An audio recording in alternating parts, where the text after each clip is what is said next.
Cek, Assalamualaikum warahmatullahi wabarakatuh. Jadi di sini saya Ferdi Firmansyah akan presentasikan pengukuran produktivitas model Postpak, analisis kerja operasional komprehensif berdasarkan rasio dari indeks produktivitas seluruh aspek. Jadi ini adalah tugas EAS untuk mata kuliah analisis produktivitas.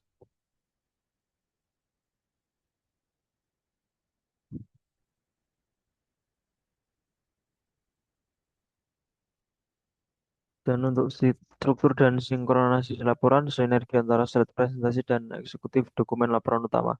Dan untuk rangkuman visual eksekutif, slide deck dirancang ini secara khusus untuk memandu jalannya presentasi agar tetap fokus pada grafik tren, kesimpulan taktis, dan rekomendasi strategis.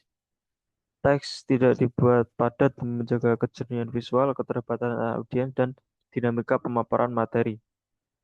Untuk laporan utama komprehensif, seluruh data keuangan periodik mentah 14 bulan penuh, kalkulasi manual per aspek, langkah-langkah rumus, serta tekstual mendalam disajikan di laporan utama. Dan selanjutnya adalah 6 pilar analisis model Postpak, kerangka evaluasi kinerja Haberstad untuk menilai produktivitas perusahaan, dan untuk produksi dan organisasi menilai efisiensi lantai pabrik, pendapatan bersih, dan HBP, serta struktur administrasi korporasi nilai tambah versus biaya umum. Komersial dan lini produk mengukur keberhasilan pemanasan serta margin lini produk utama terhadap pengeluaran langsung. Dan ketiga adalah SDM dan kapitalisasi, mengevaluasi efisiensi pengeluaran gaji, tenaga kerja, serta tingkat perputaran alokasi modal yang diinvestasikan. 6 dimensi di atas dikaji secara sistematis untuk mendapat potret produktivitas internal yang menyeluruh. Biasanya ada formulasi dan metodologi evaluasi. Metodologi standar perhitungan rasio kinerja, indeks perkembangan bulanan, dan satu rasio produktivitas menghitung efisiensi murni masing-masing aspek setiap bulannya.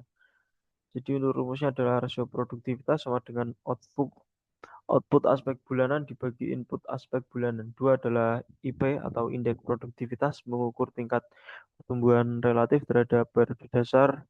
Periode dasar di ini adalah Januari. Dan rumus IP sama dengan rasio bulanan saat ini dibagi rasio dasar dikali 100. Dan ini adalah rangkuman kinerja rata-rata Pospak, ikhtisar kinerja produktivitas, dan penentuan status efisiensi tiap aspek. Jadi untuk aspek pengukuran produksi, organisasi, penjualan, produk, tenaga kerja, dan modal. Untuk dari tentunya adalah produk produksi maksudnya. Pendapatan outputnya adalah pendapatan bersih, indikatornya harga pokok penjualan HPP. Rasio rata-rata didapatkan adalah 1,47 dengan status kinerja sangat efisien di atas 1,0. Dan ini adalah modal pendapatan bersih, indikatornya modal kerja aktif, rasio rata-rata 1,02 dengan status kinerja utama marginal. Dan ini adalah visualisasi performa antar aspek, visualisasi perbandingan skala nilai, rata-rata rasio produktivitas pospak tenaga kerja masih menjadi atas sendiri dengan rasio tertinggi dengan nilai 47,20.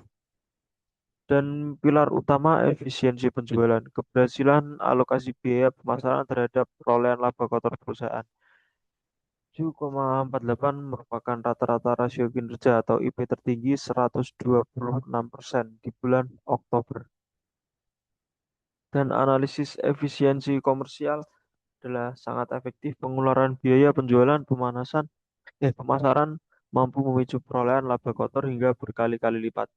Untuk kekuatan pasarnya, nilai rasio terendah sekalipun tetap tinggi yaitu sebesar 5,62 di bulan Agustus, dan ini membuktikan kekuatan penetrasi di produk pasar. Untuk bottleneck kritis pada aspek produk, rendahnya margin kontribusi akibat tingginya biaya lini produk. Dan di sini adalah 0,43 rata-rata rasio pospak terendah.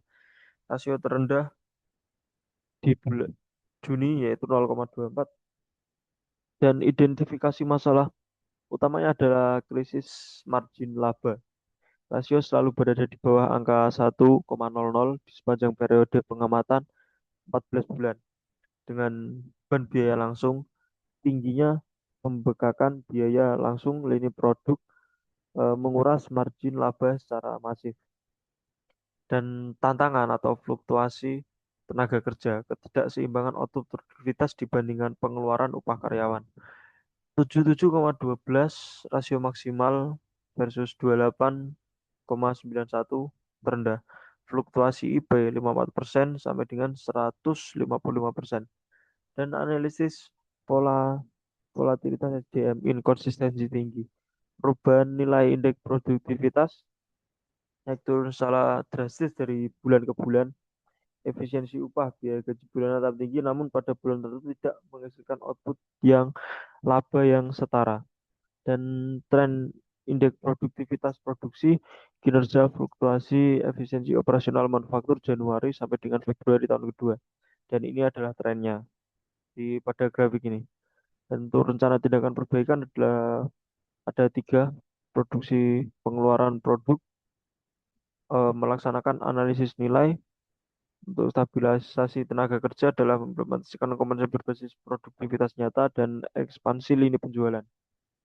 Dan kesimpulannya adalah analisis produktivitas evaluasi menyeluruh pada 6 aspek, plus secara umum masih berjalan stabil dan adaptif. Capaian tertinggi pada sektor penjualan. Aspek penjualan menjadi penggerak utama dengan mencetak pertumbuhan indeks tertinggi, membuktikan strategi pasar dan penyerapan produk oleh konsumen berjalan sangat efektif. Titik kritis pada tenaga kerja dan produk terjadi fluktuasi dan penurunan efisiensi yang signifikan pada pemanfaatan jam kerja serta kualitas keluaran produk yang menjadi penyebab utama terjadinya pemborosan biaya operasional. Strategi perbaikan lini produksi, langkah korektif wajib difokuskan pada standarisasi beban kerja karyawan, optimalisasi jam kerja efektif, serta pengetatan quality control untuk menekan angka cacat produk. Sintesis dan validasi data lengkap, seluruh pembuktian rumus matematika grafik tren 14 periode pengamatan, serta analisis teoritis dari rangkuman ini telah disajikan secara detail dan komprehensif di dokumen laporan utama. Terima kasih dari saya. Wassalamualaikum warahmatullahi wabarakatuh.